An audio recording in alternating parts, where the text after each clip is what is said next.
All right, everybody, welcome back to another edition of the Lasting Learning Podcast. I know I say it most weeks, just how excited I am about this week, but I really mean it this time.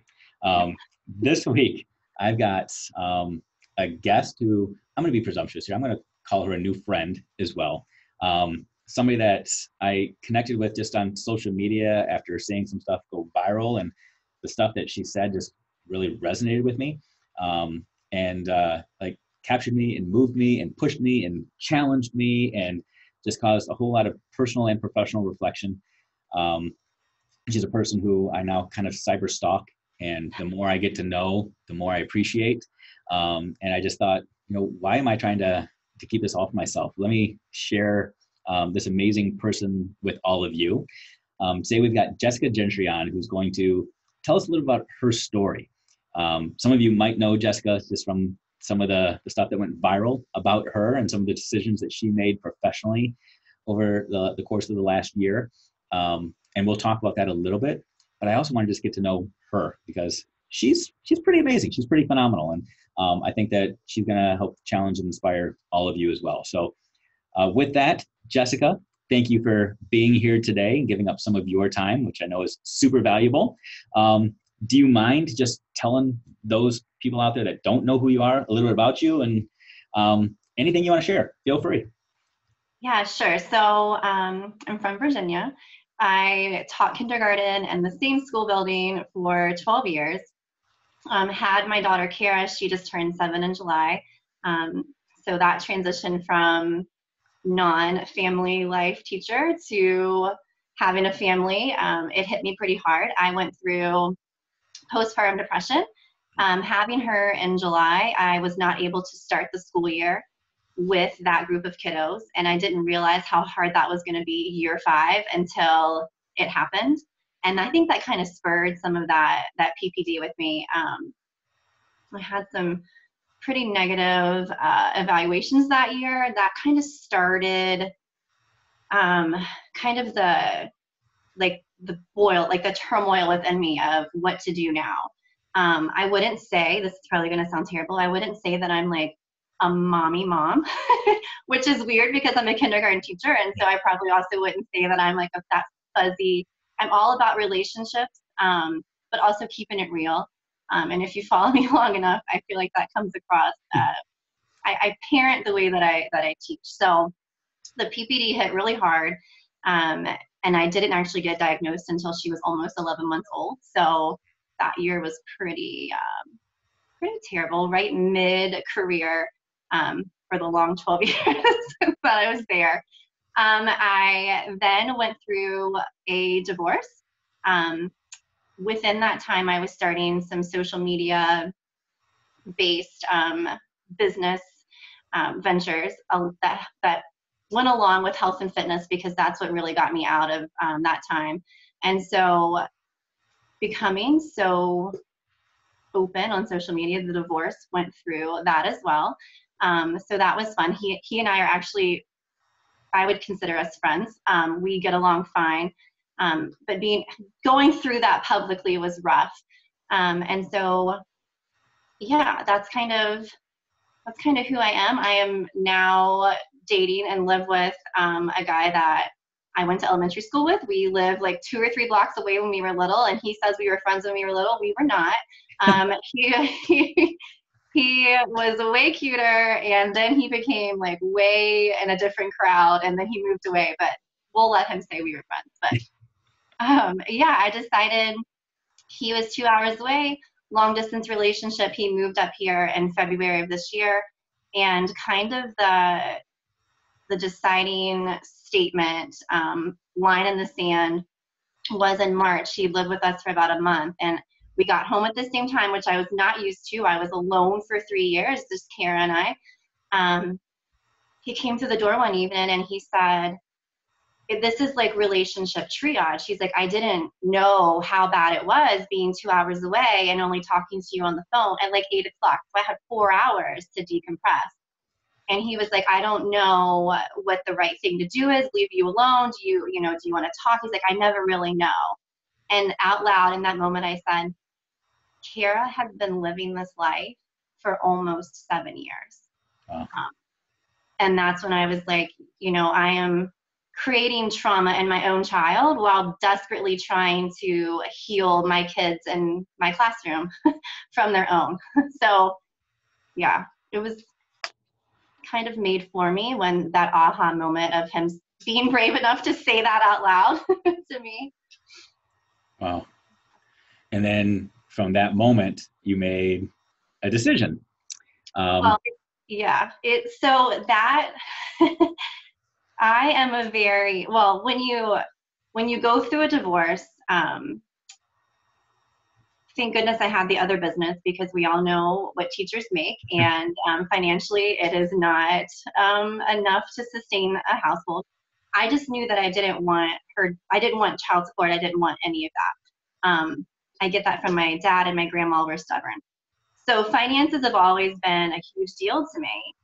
And so it took him about a month of Excel spreadsheets and crazy things that he knows how to do with technology that I don't, and seeing the numbers for us to come to that decision. It really was like up all night worried about the finances for the better part of a month before I scheduled a meeting with my administration.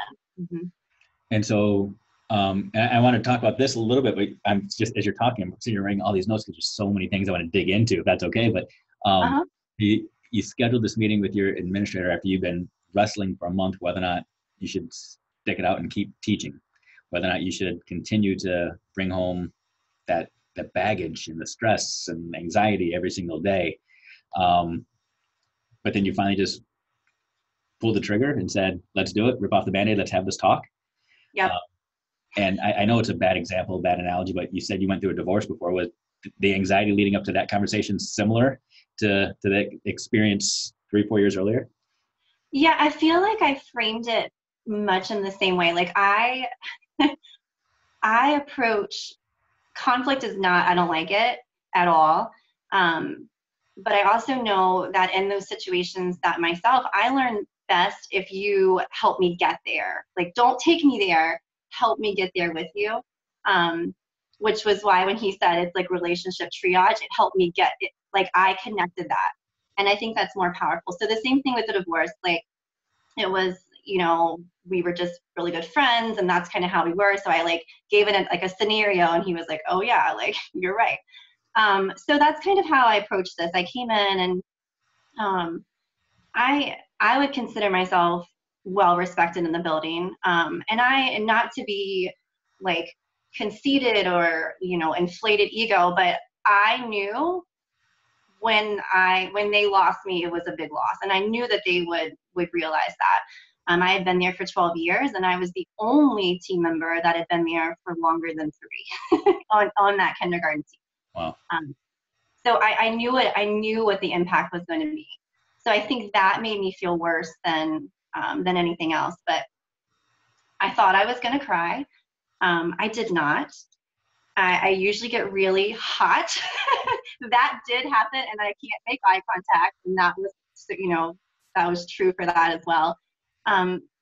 But there wasn't resistance. They were very gracious and understanding. One is a mom and one is not. And they just reassured me that if I decided otherwise, probably not the case now, but in April, if I had decided otherwise, then I would always have a spot back with them. And I remember leaving, and that was during planning period. So my kids were in specials. I still had an hour with them after I had that meeting. I came back to my closest teammate, and I walked through the door of her classroom, and she said, how did it go? And I was like, it was great. I didn't cry. And she looked at me, and she set her stuff down, and she said, it makes me so sad, but also proud that she was like, your entire demeanor and stress level is completely lifted just within moments of you walking through the door and telling me that you sent the email, it's final, it's going downtown. Yeah. So it was almost an instant relief. Wow. So, I wear multiple hats. By day, I'm a school district administrator, been classroom teacher, been a building administrator, now I work for a school district. At night, I wear the hat of dad of 4 kids. So as I'm hearing the story, I'm really trying to wrestle with where do I go next with this, because there's I know that most of the people that listen to this podcast are educators. So I'll talk about some of that first, but then I want to flip on the real hat, if you will, and leave education a little bit and talk about some of that. You know, I'm as an administrator, a building administrator. You're kind of slapping me across the face with some of this stuff because it's real. And I know that at times in the past 6 months, you've been criticized by a lot of people, both because of your decision, posting things online, and people saying, well, you weren't really invested in it then if you could walk away that easily. The whole 9 yards, you've heard it. But what you're saying is resonating with me. So let me just put some of the stuff out there that I've heard and some stuff that I've been guilty of doing from the admin side. And I'm just curious to hear your response. So first of all, when hiring teachers, I have been told before that it's best to hire teachers that don't have kids, because then you can work them to the bone. You don't have to worry about home life getting in the way of work. But then on the flip side, you'll have other people that say the best teachers had kids because they really know how to be a better teacher. So like you hear both sides of that spectrum as opposed to just embracing people with where they are. Secondly, something that really resonated with me, you know, as an administrator, oftentimes we tell teachers, leave your personal life at home. Just leave it in the car, close the door, and then walk in and be professional. But yet we want your professional life to follow you home and be with you 24/7. It's like we're living this oxymoron. Personal stay out, professional goes everywhere. Did you feel some of that just in your own world where you were expected to be a teacher 24/7 and just allowed to be Jessica after school hours? So I think that early on, yes. And so a lot of what I do now and what I started 5.5 years ago is really delving into, I'm an Audible personal development junkie. I used to think that was weird. Now I have to have it. And so up until, 7 years in, I had no idea that I was a people pleaser, that my worth hung on, and I think it's a teacher thing too. If we're really honest, we want to do the best. That is just who we are. So as a people pleaser, my approval hung on, if someone asked me if I said yes, their smile lighting up. It didn't matter what that meant for me. So for the first 7 years, for sure, I ran myself ragged. And I actually did a post about this earlier today, tips for first year and pre-service teachers. And one of those things is, could I go back and do it all over again? If you can't get a handle on that early, and realize that your worth in that classroom to those kids does not hang on if you serve pizza at the PTA 1 time a year, 3 times a year, no times in 12 years, you're going to be better off when you do introduce your own family into the mix. It's going to be really hard, speaking from experience, to dial back and feel like you're not letting other people down because you did it for the first half of your career. Right.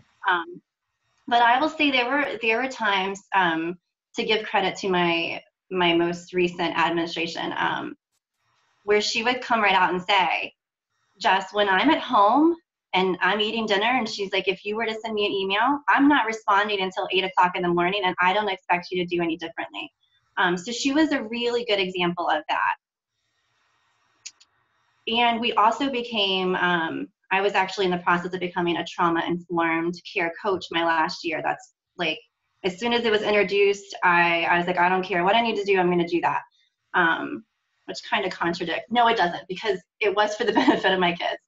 But a lot of being able to meet your kids where they are is bringing your personal life to school. Right. They knew, Kira was in the same building, but even before then, I had 5th graders last year who knew who Kira was because I talked about them when I had them in kindergarten. So she was getting hugs by, they know. And so I think if you're going to make a genuine connection with your students, they need to know you have a bad day. You're having a bad day. Like, they need to know those things. And so my own sister, just now. My nephew is in kindergarten. She just sent me a screenshot of something that the teacher sent home and was not being very nice. And I was like, "Are you sending this to me?" I said, "Cindy, I can pile 10 stories high probably of newsletters where I had mechanical and usage errors. But that person, that human that you're critiquing over one error is going to put the Band-Aid on your child today.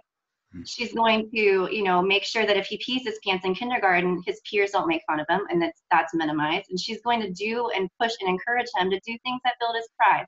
So just because she left an extra E and she didn't drop it with the ing, like, so I think that we are highly scrutinized and we are asked to be perfect, but our kids don't thrive in that.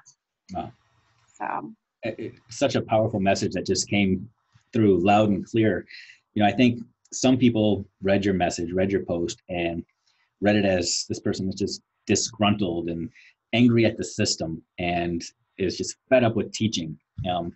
But I'm hoping that people that are listening to this or watching this hear that that's really not the case. You were a person that loves kids. As we were talking before we hit record, you're on the street seeing these little 4 and 5-year-olds thinking, "Oh, I could have had that child in my class. Could I have made the difference?" You made the decision when you realized that it truly wasn't healthy for you and your family anymore. It wasn't that you didn't love kids. It's the exact opposite. You really, really, really love your kid. And right. I commend you for having the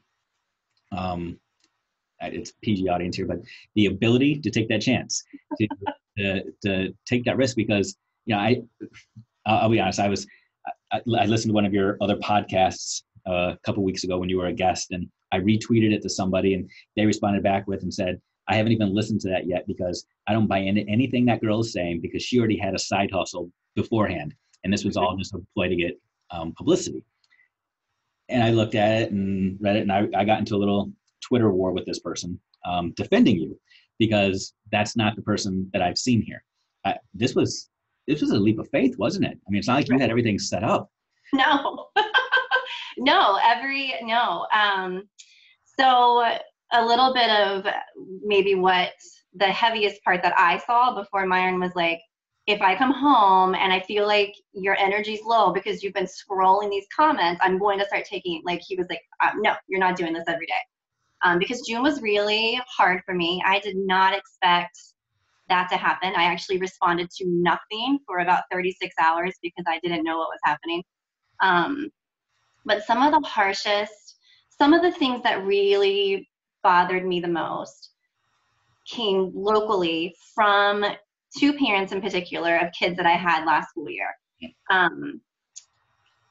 One, I had blocked her from social media in November because this office staff had already told me, like, she calls central office, like, it's going to happen. That's just who she is. And I'd had some behavior concerns with her student, some bullying issues. So when this happened, and then I saw her response, I was like, well, that's, that kind of explains some of the bully stuff that I saw from their child. But a lot of the things that she and her husband decided to say were not true. That I had said in September, that I was already making enough financially to leave and things like that. That was not true. I mean, honestly, at this point, every Thursday when I get paid in my side hustle, it's like, please make enough. Like, we are literally like at the point where, yes, we're doing okay financially, but Jess is doing better mentally. Jess is doing better just life in general. And so a lot of local hate and a lot of people saying, yeah, the whole side hustle thing came up a lot. And I think that if I can speak for other people and where that's coming from, I think that what I said and the response that I got from other educators kind of forced people to take a step back and say, these people are human. We're not treating them well. I don't know what the answer is, but I don't want to be a part of the solution. So instead of having to work on a solution, I'm just going to poo on everything that she says because I have this thing that I can pull from. I think it would be really hard for someone at that time to have gone onto my social media and been able to really pinpoint exactly what it was that my side hustle was, or and then to cheapen it like that, because now my goal is to branch out from that, and just bring more awareness. I would love for like a local legislator or someone of that, to say, come do some contract work. Like, what can you come in here and see what you can do, all while helping teachers stay in the classroom. Like, I'm just as vested in the educational process now as I was in April of last year. My own child Right. is there. I didn't pull her out to homeschool. That was the huge misconception at the very beginning, was that no. She needs her thing. Mama needs her. Like, no. I trust teachers. It has nothing to do about the quality or heart or character of the people that we're trusting our kids with every day. So what did give you the guts to take that chance? And I'll just talk personally here. So, and I'm probably going to take a bunch of rabbit trails. So feel free to just filter and talk about whatever part of this you want to. So, a lot of people have side hustles. I've got my own side hustle. I speak, I write, I do stuff like this, and I get criticized more for this stuff than I do my day job.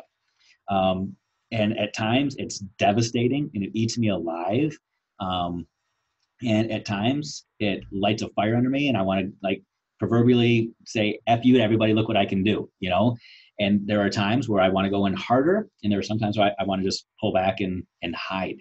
How do you find that balance? Because something that I really, really, really appreciate about you is, it seems like the harder people hit, the more open you become. I mean, you are now sharing your story. It's not just the teacher story. I mean, reading through the Instagram stuff that you put out there, it's personal stuff. It's stuff about the marriage. It's stuff about the stuff that you've had to overcome. And it's almost like the more haters you have, the more real you're going to be. So bring it. And that is brave. How did that come about? I'm not really sure, because I can tell you, I was not that person, gosh, ever, probably.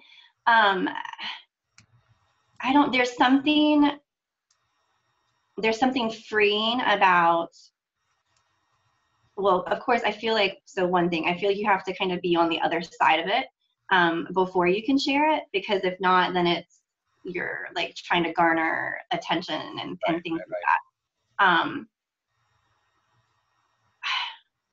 I don't know. I just think there's power in people's stories, and there's so much, just so much negativity when it comes to people saying, oh, I'm just on Facebook. People are using it as their diary. Facebook's not your diary. And I think that there's such a stigma behind mental health. There's a stigma behind side hustles. There's so much judgment in the world that it's perpetuating all of this stuff, and we're not moving forward. And people are living in shame bubbles because of someone's seemingly comment that's directed towards someone else. But as soon as you read it, you can only but take it personal, because you're experiencing the things that they're shaming publicly on Facebook, while telling everyone not to share their stories on Facebook. Right. Yeah. So it's like, I don't know. I think it's because I'm not really sure what I don't know why I feel okay doing that. I'm surrounded by people now who really value open, direct, honest conversation. And I've seen what it can do for relationships. I've seen what it can do for people that I've never met when I share those stories. I've seen what it can do for kids when they grow up in a household where all of that's honored, all of that's out when they're age appropriate. Right. And it eliminates that separation between people. Social media creates separation. It creates social isolation, even though it's called social media. I don't think people meet and have dinner and do things together enough anymore. And so if by telling those stories through social media can start to rebuild connection, then judge away. I sometimes I go into like Target, which I have crazy social anxiety, which strikes everyone as really odd. But after all this happened, I would go into Target even more anxious because I didn't know if I was going to run into friend or foe after that hit, because there was such a divide. We would go to the pool, and I would just like stay. I would just stay on my chair because I honestly didn't know if I was going to meet friend or foe. But then I started thinking, what are they going to do? Punch you in the face? Like, what are they going to? Because you left your job and you tried to make it to shed some light on the actual situation. So yeah. There's so much about you that I appreciate so much. I feel like you're speaking to me on a very real level right now. But I know that there's other people that are really resonating with this as well. But because it is my podcast, let me talk about how it resonates with me. I've been called some names in the past, because I put up that facade, I put up that front, use social media to tell the sunshine and rainbows, to try to make it seem like everything was perfect. I actually had a former teacher of mine call me a social media whore, because I was out there just posting all these wonderful pictures all over the place. And even in my own personal life, didn't want to share the struggles. And the reality of it is, I am one of the most insecure people that anybody knows. I'm 41 years old, and I can tell you that I have no friends. I don't have anybody I can pick up the phone and call and just hang out with. I don't have that, because I've got this anxiety that people are going to see through me and see the real me. And it's almost paralyzing at times, because I'm a firm believer that unless you identify it, you can't fix it. And I spent 40 years covering it all up. And just over the course of this last year, I've been free to really open up and say, here's what I'm really struggling with. Here's me, Dave, as a person. Here's what I'm dealing with. And here are some of the mistakes I've made along the way. And I'm going to put them out there so that you don't follow in my footsteps. And one of the things I really appreciate about you, Jessica, is I feel like that's kind of where you live. You live in this place now where you're saying, I'm not sending this all out there to glorify any of it. I'm sending it out there so that you can see it's real. But like you said, I'm on the other side of it now. And here's how I got there. Here are the steps that I took. Here's what I recognized. Here's what I owned. Here's what I put up with for far too long. And here's where I want you to be. And I appreciate that. Social media in your world is not all sunshine and rainbows. It's real. And you're using your platform now to not just change schools, and to change administrators and professionals, but to change people. And personally, on a real level, me, Dave Schmittou, I appreciate that, because you have empowered me in a very real way. So thank you. But aside from that, sorry, I'm going to start crying on camera, and I don't want to do that. What is next for you? I know we want to grow what you're doing. So can you tell people a little bit about what it is that you are doing? This isn't an infomercial for that at all. Don't tune away, because I do have a follow-up to this. But talk about what are you doing, and where do you want to go? So it is very much so evolved. It was kind of the perfect storm kind of situation, if there is such a thing, when you don't really know what you're doing. I had started just in the side business, following an Instagram kind of coach and working through some Instagram stuff, because if you read my post, technology is not my thing. And so with a social media based business, you have to make it your thing pretty fast. So one of her big tenets is you don't lead, and I've tried to never lead with the fitness, with the business. If you do that, it's never going to work. I don't care what you're selling on social media. If you lead with that, it just becomes noise.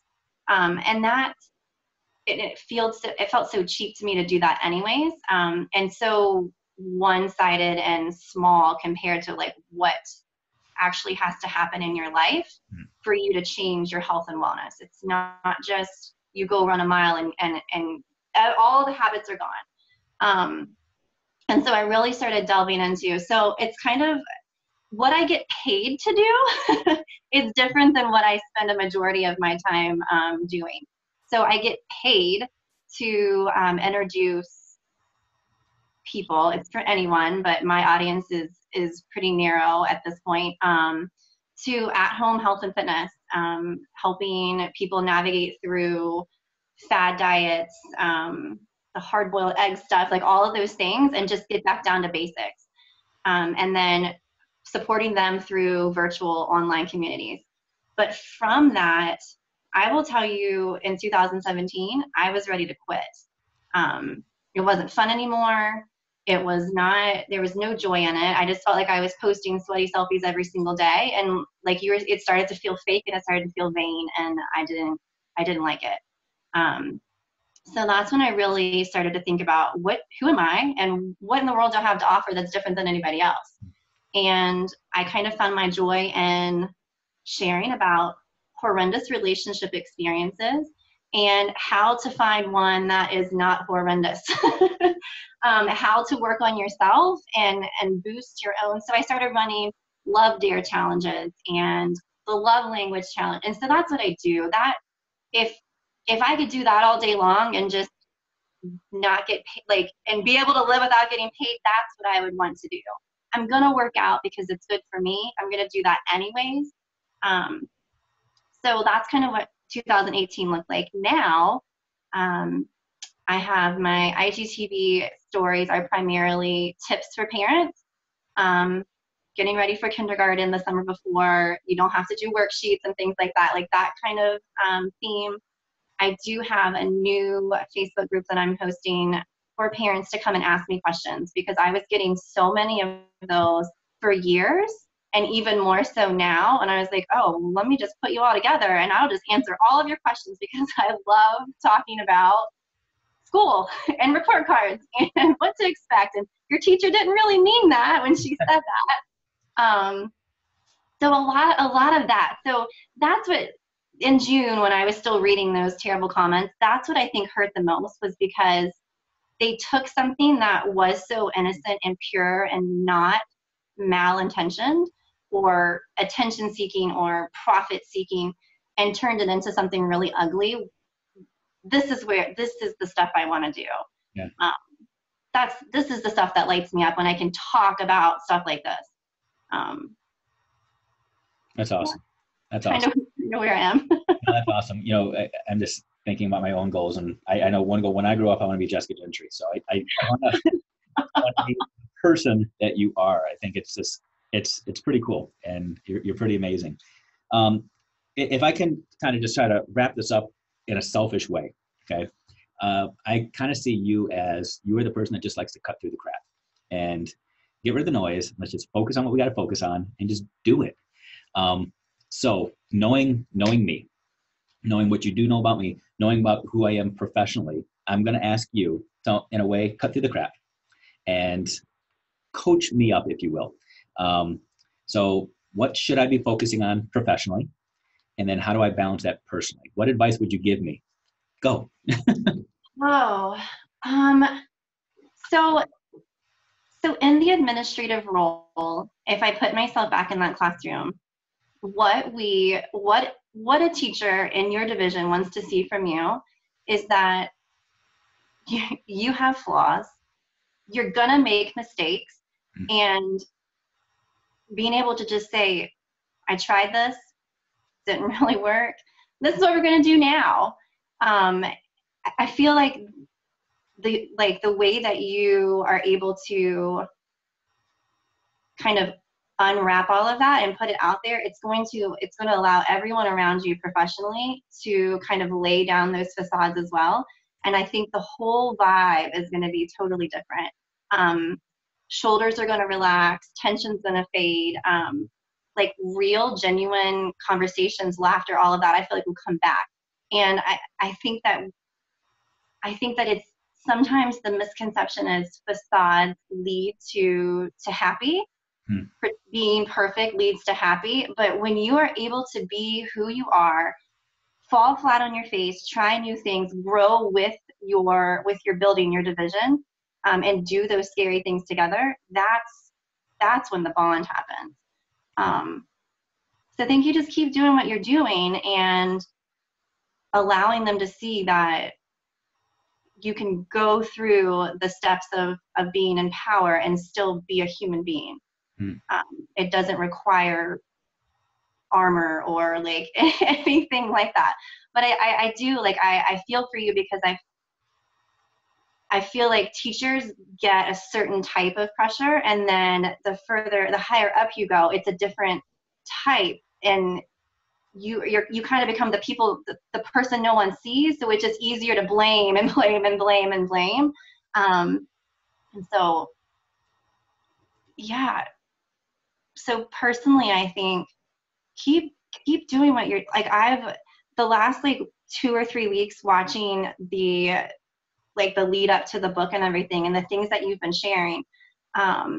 It's really cool, and I don't think people do that enough, especially when there's things to lose or judgment to be cast, or publicly where people can sit behind their computer and say ugly things because they don't have to be there for the ramifications of that. I think you have to keep that in mind.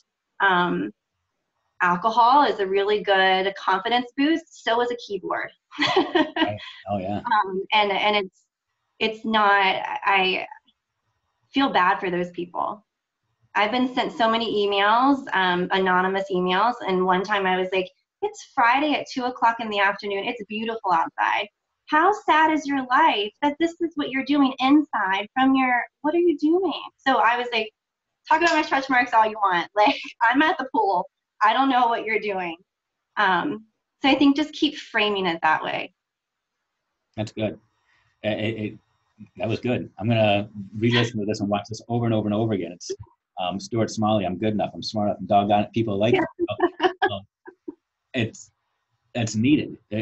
Just in the educational world where we're so good at slapping labels on people, whether we're calling kids proficient or gifted or at risk. We do the same thing for teachers now. How effective are you? And we wear that label almost like it's a scarlet letter of some sort, where everybody gets to see what badge we're wearing today. And as a result, we're so scared to be vulnerable and to ask for help, because heaven forbid I come to somebody with an imperfection and they use that against me to slap a new label on me. The reality is we're fooling ourselves if we don't think people see our flaws. People already see them.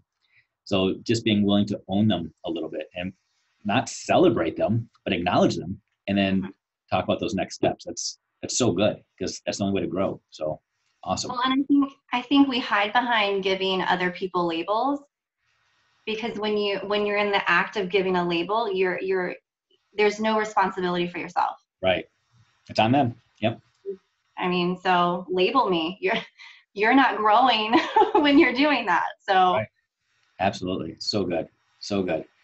Well, Jessica, I want to try to wrap this up. If there's anything else that you want to say, anything else you feel people just need to hear, whether it's about you or education or fitness or well-being, because we covered a lot today.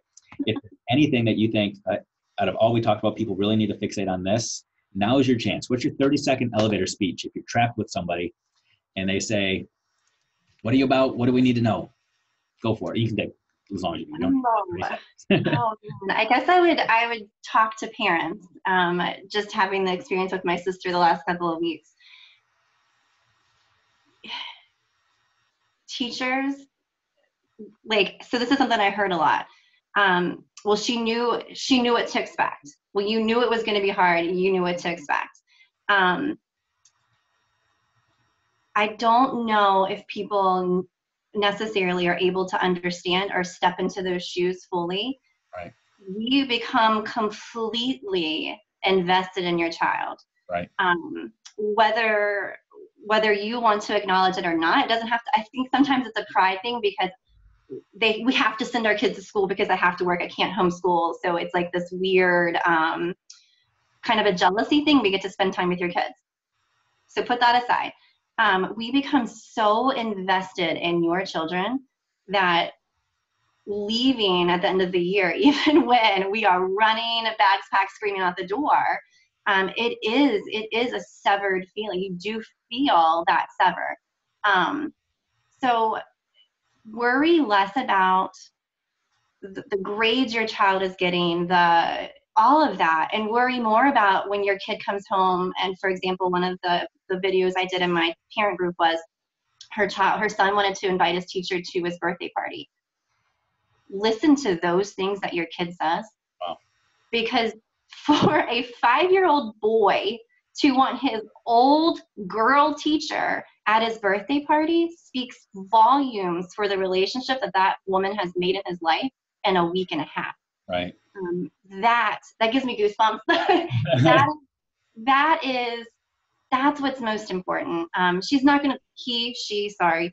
The teacher is not going to be perfect. And you don't want her to be, them to be. You don't want the teacher to be perfect, because your child is going to absorb that like stiff, robotic persona and expect, the same from themselves.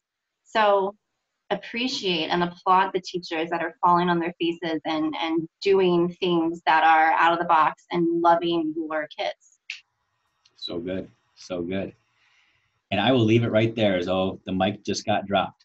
Challenge to the parents: assume the good about the teachers that are working with your kids, and teachers, focus on what's more important. All the scores and all the data and all that quantifiable stuff will take care of itself. Just love kids, and they'll start to love learning. So, Jessica, you are absolutely amazing. Thank you so much for giving up a valuable part of your day. I can see the sun poking through the the window behind you. I know you'd probably rather be sitting poolside somewhere, but I thank you for giving up some of your time and just joining us today. Absolutely. Thank you so much. Thank you.